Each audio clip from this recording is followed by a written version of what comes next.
I was named for two girls that were chums of my mother's, and my dad even dated them. So what did your and mother... I thought, boy, she had a nerve to name me after two of my dad's old girlfriends.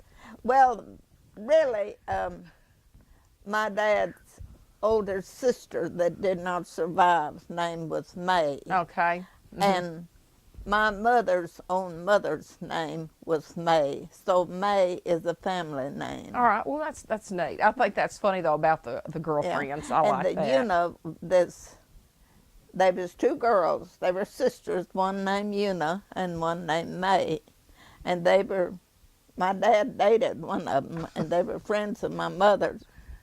And of course, then Mae, like I told you, was a family name. And that Una, that's where that came I don't from. know of anybody else in the family with the name Una. Did you ever have a nickname when you were a child? Huh? Did you ever have a nickname when you were a child? No. No, okay. When were you born? When's your birthday? May the 31st, 1915. 1915. And where were you born? I was born across the bow on my grandfather Trotter's farmhouse. Neat. Okay. Do you know where your ancestors came from? Like, do you know where the great-grandparents where they came from? The Hugheses and the Trotters both came from Illinois. And each family, you know, at different times, moved from Illinois to Missouri. And then they migrated to Arkansas. Well, my grandpa Hughes was only here a couple, 3 years, and he went back to Missouri. But they were from, you know, they originated in Illinois. And we've been told somebody traced the family, the Trotter family, back. And it said the original Trotters came to America from Ireland. Okay. So we're Irish. Huh. Well, I'll be. And I'm Irish on my mother's side, her mother's side. My great-grandfather Alsop was Irish. Alsop was their last names. And my great-uncle Isaac Trotter, everybody laughed and said he was a typical Irishman. Huh. So what does that mean? That he was just full of jokes and laughed about everything. You know, that's Irish. Right. So I think that must have gone filtered down into you, don't you think? Oh, mercy. Tell me about your mom and dad. I got it from both sides. Yeah, you did. You did. You got a double dose. A double dose. Tell me about your mom and dad. Well, my dad was born in Illinois, up above Cairo, Shawneetown, Illinois. My mother was born in Missouri, Essex, Missouri. And when my mother's mother died, her aunt took her. They separated the three children. Oh, goodness. Had to. They had no mother. And she went to live with her aunt, Mary Thomason. And the Hugheses lived close to Aunt Mary. And she met my dad. Oh, okay. That's how she met your dad. Tell me about a memory you have of her as a child. What? Tell me about a memory you have of her as a child. Something. Who, Mama? Or me and my mother? Yeah, you and your mom. Well, I was the oldest of my mothers. My mother had 7 children. I was the oldest. And I was mostly, but I had a little sister or so forth. Well, I was the one, kind of the babysitter. Okay. And I was sent to babysit every cousin I ever had. It was just too crazy for anything. But see, I was the oldest grandchild that either set of grandparents had. So my cousins are all younger than me, every last one of them. I had a brother just 2 years younger than me, but he did not live quite 2 years, and he died. Well, then Dorothy is the next one. You know Dorothy. Yes. And then we had 2 sisters between Dorothy and Anderson, and they both died. What caused them to die? Do you know what they had? My brother died in 1918, influenza. Okay, then. when that went through. But my 2 sisters, one of them had double pneumonia, and the other had some type of pneumonia and had spasms, wasn't right at the other, till she died. Was there any doctors? What did they do when children got so sick? Well, then? see, Dr. Alcott was the doctor. Dr. Alcott was the doctor my mother had when I was born. And then I, in turn, had him. Well, now, Elma Fay, we didn't, my oldest one, we had old Doc McCurry against my mother's better judgment. But the McKnights always used old Doc McCurry from Cash. Nothing to do Ben, we was going to have Doc McCurry, Mom, but I said, no, Mama, that's who Ben wants to. I guess we're going to have Dr. McCurry. And So they did. Well, back on you and your mom, can you think of something that she did that you always can remember her doing, your mom? Well, I'll tell you a funny thing she did. Okay. You remember Arthur Phillips? Arthur Phillips, okay. I've heard And of Bertha, his wife. And my parents were both young. I was maybe 12, but of course my parents married real young.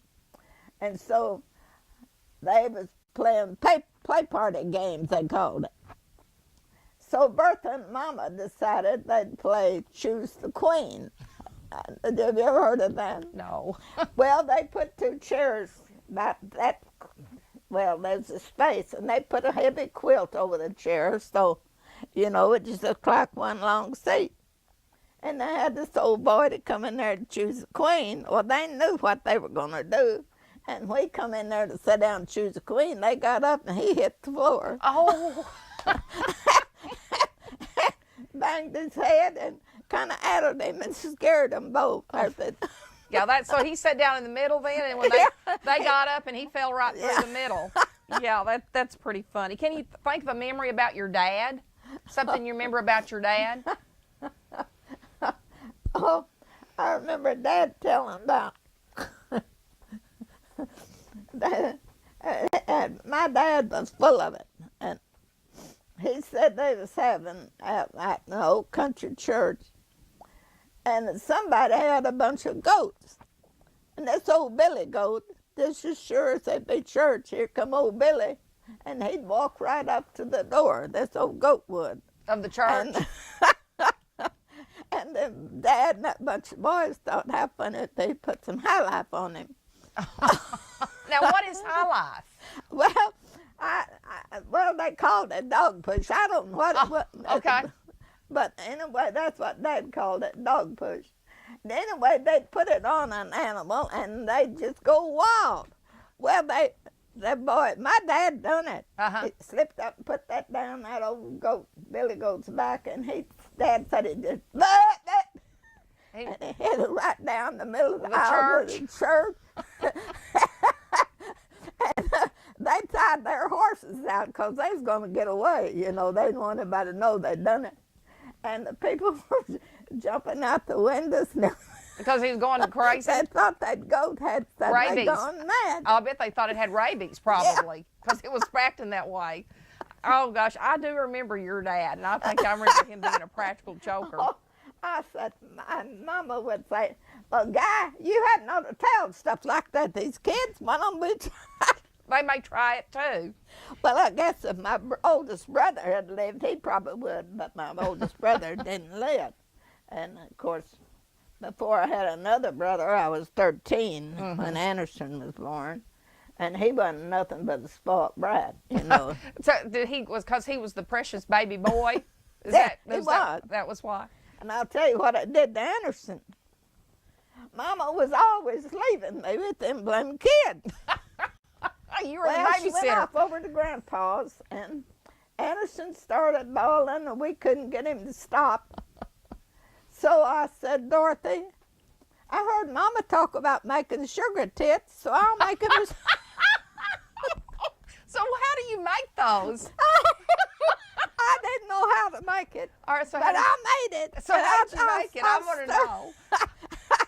I stirred up some butter and sugar, and tied it up in a rag, and put it in his mouth. And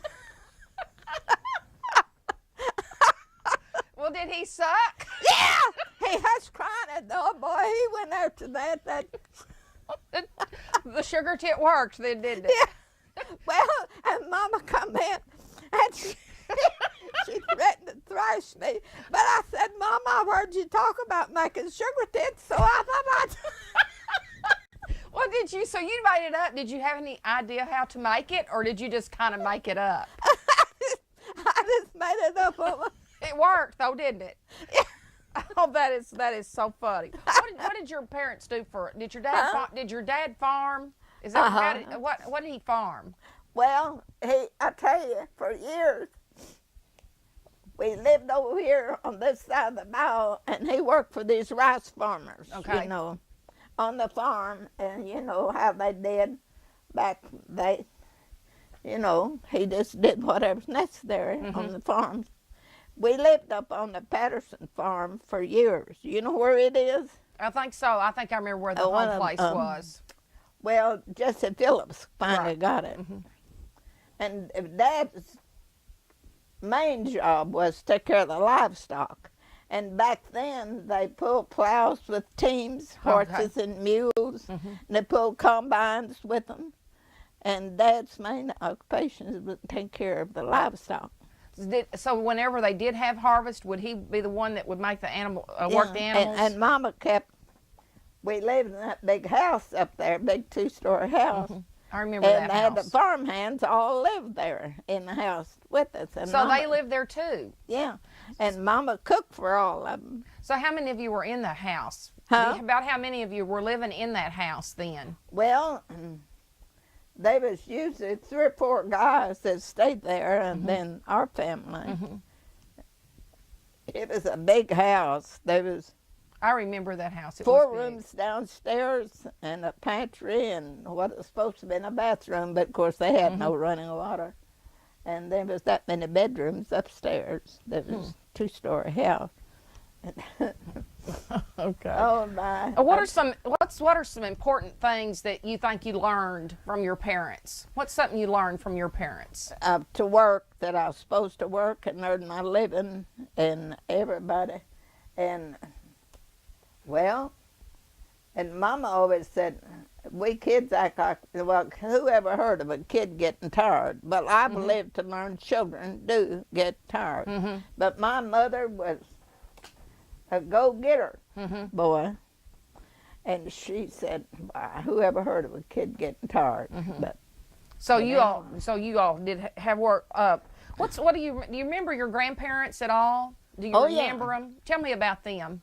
What are some memories you have of them? Do you have a story about my Grandpa Trotter, lived across the bow, and my Grandpa Trotter was a JP for years. In my earliest remembrance, my grandpa was a JP.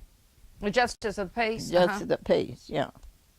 But now my Hughes grandparents lived here in Arkansas for a couple, 3 years, but they moved back to Missouri, so I didn't see them that often.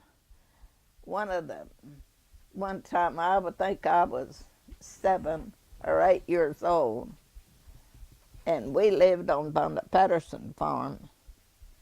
And Grandpa and Grandma Hughes come here to visit. Now this will sound funny to you, but my Grandpa Trotter, I don't know why in the world he was hung up on that, but he didn't want my mother to bob my hair, they called it. Oh, yep, cut it and bob it, right. And so Mama, whatever Papa said, that's what my mother tried to do. She let my hair grow long, and I only had about 3 hairs, one on each side and one in the middle. Yeah.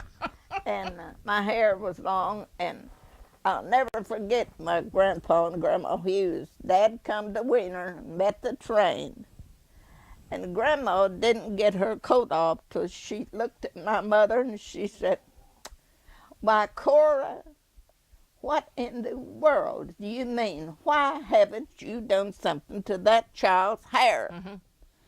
And I was so thrilled. Get those 3 hairs cut. Yeah. And Dad said, "Well, by Joe, she better not do anything to her hair." That was my dad's byword. And Grandmother used said, "Never mind, Sonny, Mother'll take care of it." And she did. She cut your my hair. So you were glad she came then, weren't you? That's pretty good. And I was so thrilled to get my hair cut that, well, all the other little girls around had hair cut. But there I had mine at pigtails. Yeah, I bet you were. I bet you were glad. What about your brothers and sisters? You mentioned. Well, my oldest brother. You have any stories about something funny that happened with your brothers and sisters besides the sugar tit? Well, do you have another funny story? The main thing I remember about my brother that's just 2 years older than me, I remember my mother left him laying in a chair. She'd made a bed in a rocking chair. And me and my cousin, that was the same age as me, now we were the ripe old ages of 3. And she ran to the outdoor toilet. Before she went, she dropped her jar of cold cream. So me and this cousin decided to put cold cream all over my brother. Oh, no. Oh, no. Well, my mother tanned my rear for that. Y'all would have thought he might need some moisturizer. And the cousin ran home because Mama was about to get her. Well, she helped me. The cousin helped me. She was a huge cousin. And, man, we lived next door to them. Well, can't you imagine a couple of 3-year-old kids? Yeah. Oh, yeah. I can see that happening pretty easy. I think that would. Tell me about a good friend you had when you were young. About a good friend, someone you really liked to play with. Well, you know, I started my first term of school was up between Batesville and Sulphur Rock, and they called it Center Hill, and I'm sure now it's in Batesville or Sulphur Rock, one or the other. But then we moved back down here, and my folks moved upon the Patterson farm, and I went to that little one-room school. They called it Mae School, 4 miles north of Wiener. I started there at age 7. My first teacher there was Corey King. Her brother was a depot agent here at Wiener. And Mr. King, I forgot the brother's name. And then, but then in the summertime, why, I'd go over to babysit some of my cousins, and I'd go to summer school across the bow. So, what was the name of that school? When I got to the 3rd grade, I went to the 2nd grade up here at the Mae School, and my mama sent me over to stay with my cousins while my Aunt Lily and them chopped cotton. And so then I went to school. I went to Thelma Hogue, Bryant Hogue, her first summer school out there. What was the name of that school? Did it have Beautiful Home? Beautiful Home. And Thelma Hogue was the teacher? That was her first term of school. It's Thelma. And I was 8 years old and in the 3rd grade. Do you remember a good friend you had there? Someone, who did you like to play with? Who was your favorite friend? Well, I played with Beatrice Bryant, and she was my age, and Edna Brown. That was another one. What type of games? What would y'all play? Do you remember? Whoop over the river. How did you play that? Well, we'd choose sides, and and we'd holler whoop over the river, and we'd meet, and then the other side would be way down here, and we'd be up here, and then we'd come together, and they'd try to catch us. We was gonna run through them. So were they the river? The people on the outside? Yeah, okay. We played outside. Yeah. And we played baseball. We played what they call workups. And you'd start out and you'd play a fielder. And then if you was good at it, maybe you'd get to be on a base. And you'd work up till you got to be a batter. Oh, okay. So you had to work your way up. Yeah. Oh, I don't think kids play that. Now, but did you get to be a batter? Yeah. Did you? Did you get to be Yeah, a batter? we'd work up to be a batter. And then there was a big old stump out there. It was about this tall, great big stump. And they put a big board on it that was a teeter-totter. And there could be 4 of us on that teeter-totter. And one day, I sat on the very end, and I fell off backwards. It knocked me out. They carried me in. They thought I was a goner. Oh, wow. I was always getting into it. And I'll tell you, Cletus Myrick's, now that was out in Beautiful Home, but up at this little old mommy school 4 miles north of Winter, Cletus Myrick's had a Shetland pony. And oh, I'd have given my interest in everything to have had a pony. Well, she brought that thing to school, rode him to school, tied him up out there, and we took turns riding him. Well, one day at noon, I don't know, I think I'd had my turn at a time or 2, but I was the last one on him. And by that time, he was tired of it. That pony, when he got tired, he'd buck the last one off. So he bucked me off, and I was knocked out cold. So that was another time. Did you still want a pony? The kids and the teacher got me in the house. And when I come to, I had them double seats. And they had me stretched out, and there the kids were eyeing me up and down. They thought, oh, my. But you were a goner. Yeah. Did you still want the pony after that? Yeah. You still wanted him? Oh, yeah. When Cletus would ride him to my house to play in the afternoon, and, well, they lived a half a mile away, and then she'd beg me to go partway home with her. And I'd ride him a quarter of a mile, and then I'd walk back, and she'd go on, Well, no wonder you wanted a pony. That would be fun. Did it have a saddle, or did you ride it bareback? Well, she just put a quilt on him, Quilt on a blanket on him. We didn't have a saddle. Yeah. Well, now I'm going to ask you about, can you think of any neighbors or relatives that you had that were a little strange or kind of eccentric, kind of people looked at them and thought, woo, neighbors or anybody? Can you think of anyone in the community that was kind of a little different? Well, when I come across the bow to go to summer school, there was the Wilbanks kids. Okay. Charlie Bill and Pinky. Pinky was, she was, of course, they lived way back in Hall Thicket, and they didn't get to come to school often. So Pinky was almost a grown girl, and she was in my class. Okay, so that would have been different then, wouldn't it? I could just see Pink, but Pinky was a good girl. She was all right. But now that Charlie Bill, they wasn't a bit of telling what Charlie Bill to do. What was some things she did? Well, he'd ask to be excused to go to the toilet, outdoor toilets like we had. And he'd come in, and he'd come there to the door, and if he could catch the teacher not looking, he'd get down on his hands and knees and crawl down between the aisles. And when he'd come to a girl's desk, he'd reach up and kiss her. Oh. And the time you got your book, to hit him? Well, the teacher didn't see him. He's already in his seat, and there you were with that book ready to buy. So you were the one that got in trouble. He didn't. Gosh.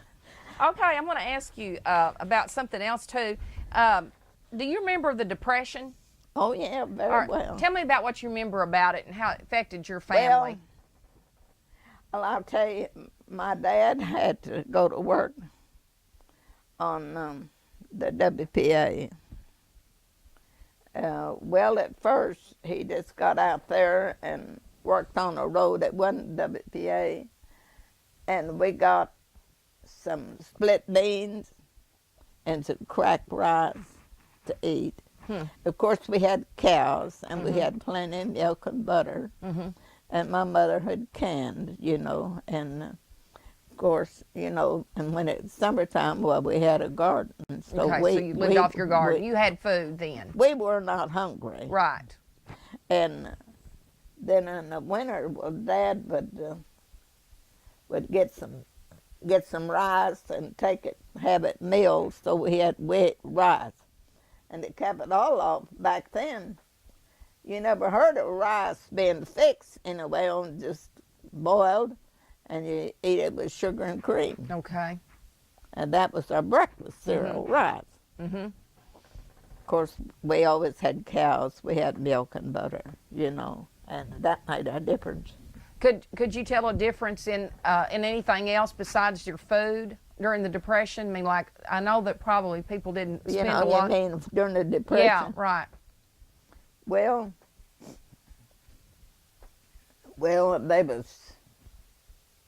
they didn't hand out. Well, they finally did hand it out, cracked rice and split beans, but it was tough going. Mm-hmm. And during that Depression, one summer, it was like this summer, everything burned up. Mm-hmm. And people were really kind of desperate, And they didn't hand out commodities then like they do now. So if we hadn't had cows and had milk and butter, did you and know we of had any, chickens, we had eggs. Right. Did you know of any families, or did y'all ever see any people who were begging for food or a handout? Well, there were people that would. And back during the Depression, when you lived, if you was in a mile or two of a railroad, there was always bums on the railroad. Oh, okay. Come and beg food. After I lived here, I moved in the house right across the road from me when Coretta was a tiny baby. And at that time, they still had railroad bums. Mm-hmm. And man alive, Ethel Cox lived over here.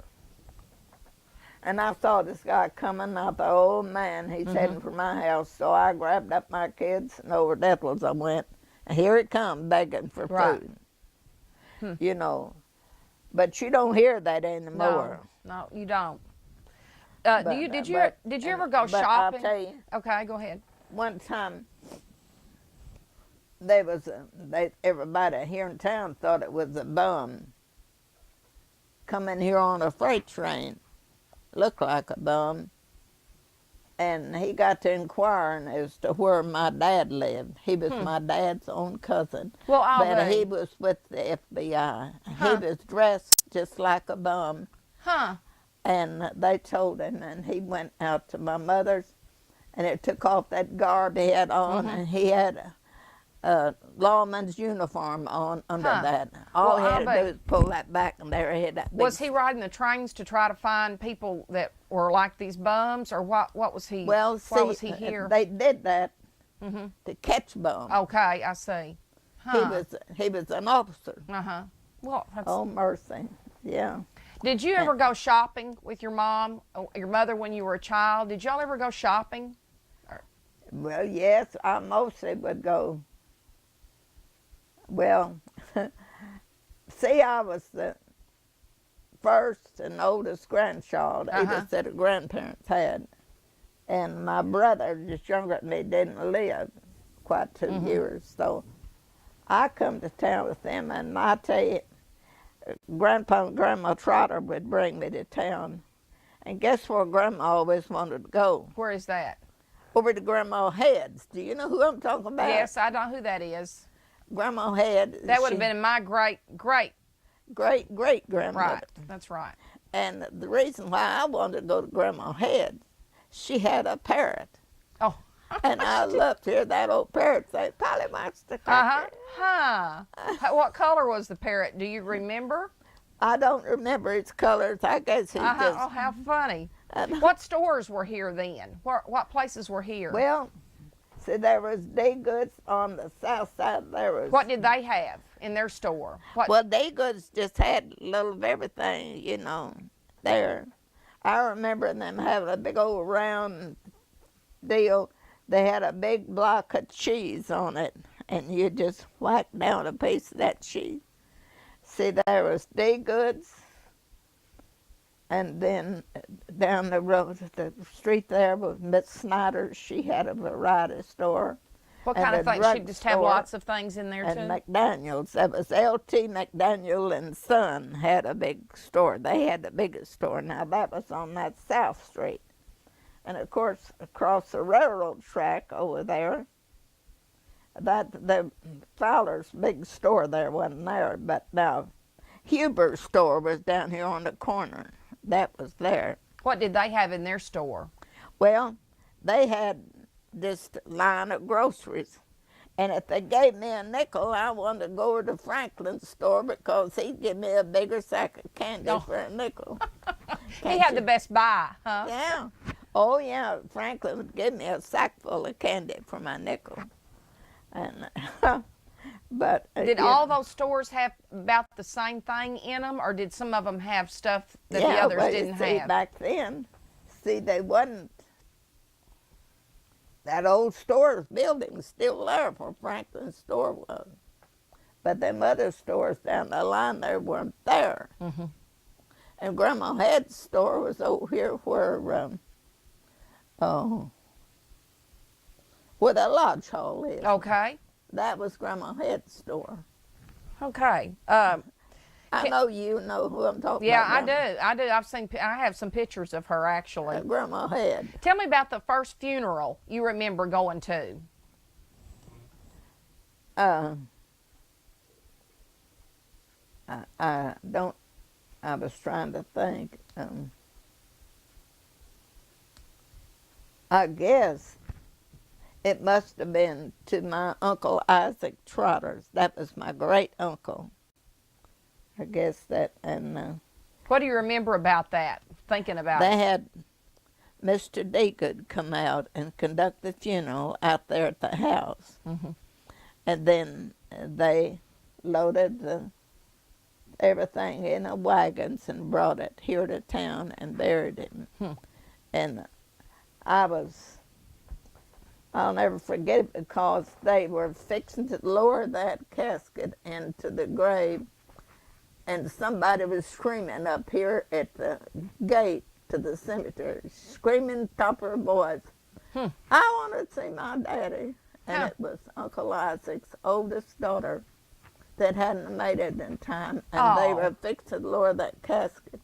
And they lifted it back up and opened that casket So she could see him. Huh. Oh, that's so sad. Now, that was an unusual event. Yes, that would have been.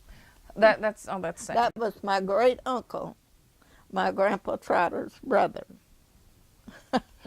What were some rules that your parents had that you had to follow? Did you did you have any rules Well, that they didn't want you, things they wanted you to do or not to do? when I come in from school, my job was to carry in water for the night and carry wood in, for the fire the stoves with.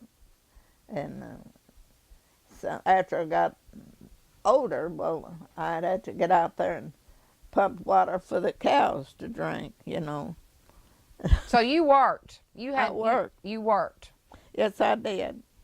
What was the hardest thing that you did? Huh? What was the one thing you did that you hated the most on the working? Well, I don't know, I guess. Keeping the kids? A kid like I hated the whole thing. You hated pretty much all of it? And sometimes I'd feel abused because if I wouldn't be carrying in the wood and water, I was trying to hold my baby sister. Always. Yeah, so you were busy. I was the oldest, and I was the babysitter. Well, if I didn't have a little sister to wag like an old cat carrying a kitten, Yeah. well, Mama would send me to babysit my cousin. So you were just always taking care of someone's kids. Always and forever. Oh. And I'll tell you the funny thing that happened. That was too silly for words. But Aunt Lily Trotter and a cousin, Allie Simpson, were chopping cotton. Well, they each had a baby. That was Mildred. You know Mildred Birdsong. Yes. And a cousin, Kenneth. They was about the same age. Well, Aunt Lily left me at the house with them two babies. And I was ripe old age of 9. Oh. And Kenneth had a big buggy. They called it a reed buggy. Well, they put a pallet out on the porch so it'd be cool. Set them babies down out there, and I was standing there with I was taking care of them 2 babies. Well, if I held Mildred, she was just fine, but Kenneth would scream the louder. Well, I think, well, I had Mildred all right. I'd set her down and I'd pick him up. Well, when I picked him up, he'd hush crying, but Mildred would scream. So, now, 9-year-old kid. Oh, gosh. And finally, I couldn't get him to hush crying. So I put both of them in that buggy. And here I went. Allie, their mother, and Aunt Lily was out there chopping cotton. Here I went down across the cotton ridges with that buggy. And them 2 kids is screaming the bloody murder, and me screaming too. Well, I would be too. So what happened? A 9-year-old kid babysitting 2 kids. So what happened? Well, Aunt Lily and Allie threw their hose down and come running up there, wanted to know what in the world happened. And I said, well, I couldn't get them to stop crying, so I just cried with them. I believe I would be doing that too. Gosh. Did y'all ever have any pets? Did you have any family pets? Well, yeah, we had dogs, cats always. I can't exactly remember any of our dogs' names, but the kids always had a dog. You know. Did you ever have a pet that was just yours, or was it always the whole family had the dogs? Did you have one that just belonged to you, or was it they were shared by everybody? Well, it just everybody. Just kind of everybody had. Can you think of? Maybe just everybody. Can you think of a medicine or a remedy your mama had when you were sick that you didn't like? Now this don't gag you, but okay. Well, they couldn't get the measles broke out on me. Now Mama told me, and I cannot imagine. But they had all sorts of old folk remedies. And somebody come along, they couldn't get the measles broke out on me. And somebody told them that if they'd make me some sheep pill tea. Got a sheep pills, you know what I mean? Is that sheep poop? Yeah. Okay. And poured hot water over it, and then just fed me that off of that. And they didn't break the measles out on me. Oh, bless your heart. I thought, oh my God, have mercy.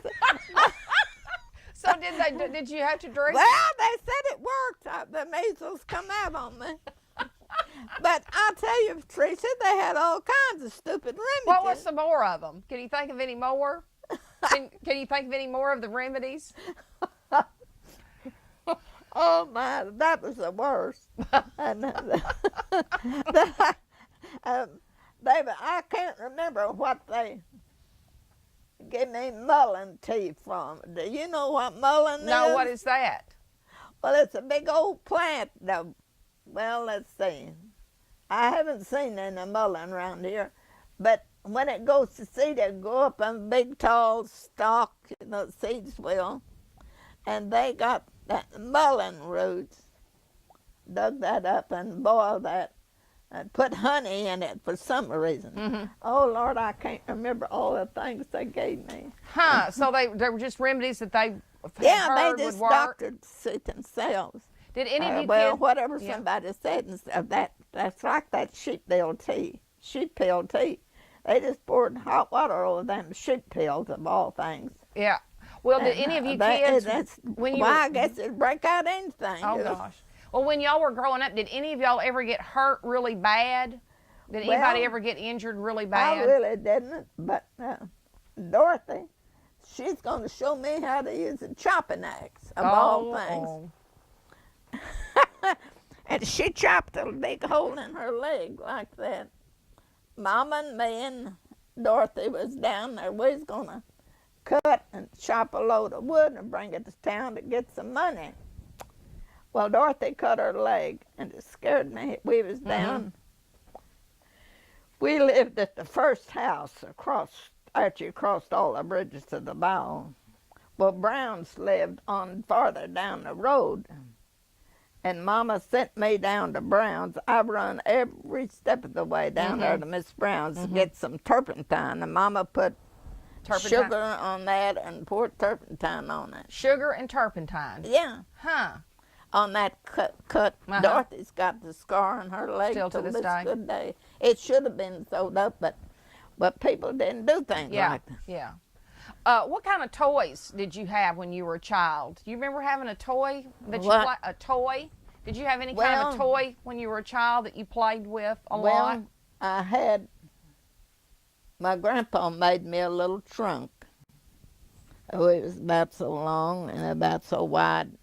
He made it and painted me. I had a trunk, and a cousin of my mother's had a toy dresser. That little dresser was about so high with a little tiny mirror on it.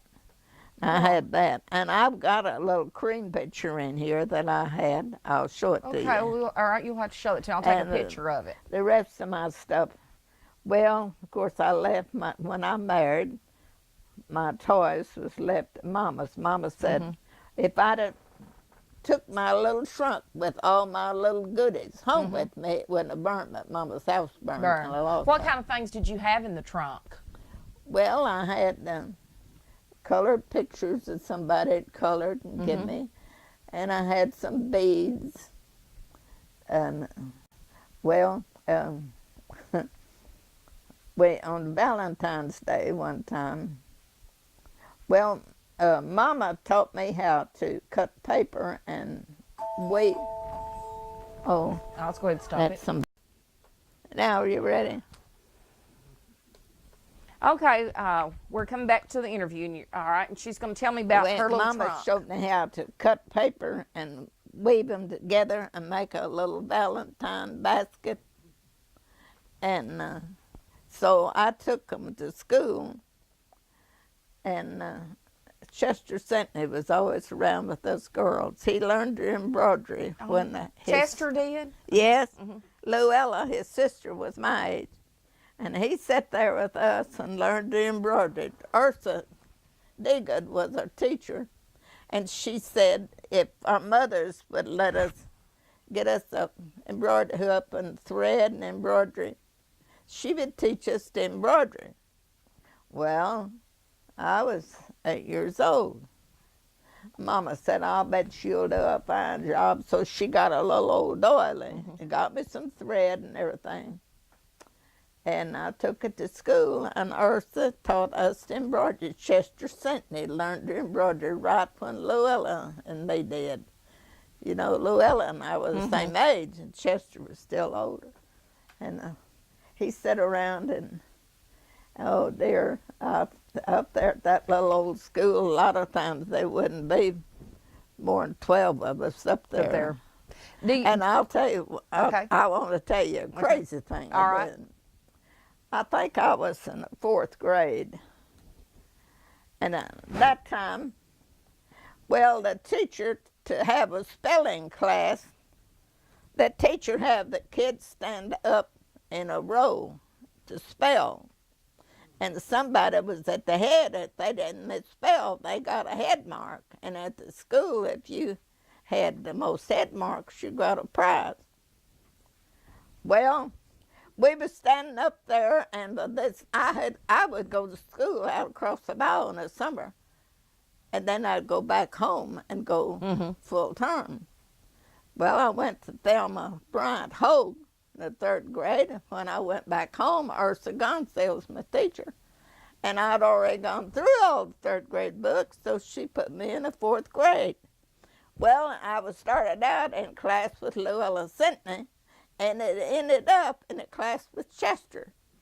Well, but this time I think we was in the 4th grade, and leave it to me to do something silly.